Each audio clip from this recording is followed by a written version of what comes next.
ఓం నమో భగవతే వాసుదేవాయ. మాయలో ఉన్న జీవుడు మాయాతీతమైన భగవంతుని పాదాలను ఆశ్రయించాలి.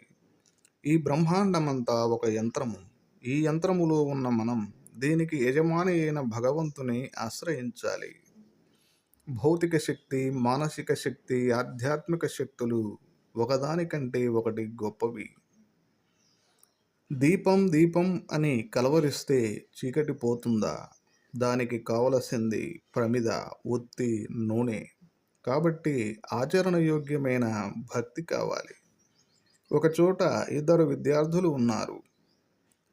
వారు మామిడి తోటలో ఉండి ఒకడేమో మామిడి పండును తింటున్నాడు, ఒకడు మామిడి పండును వర్ణిస్తున్నాడు. దేని వలన ప్రయోజనం?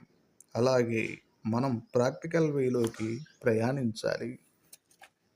రామాయణంలో హనుమంతుడు ఒకవైపు దాసులలో అత్యుత్తముడు అన్న ఆదర్శాన్ని చూపిస్తూనే మరో ప్రక్క సింహానికి ఉండే ధైర్యాన్ని, సాహసాన్ని చూపి అందరి నోళ్ళు వెళ్ళబెట్టేలా చేశాడు. మనలో గుణధ్యానం వల్లనే భగవంతుడు మనల్ని కరుణిస్తాడు.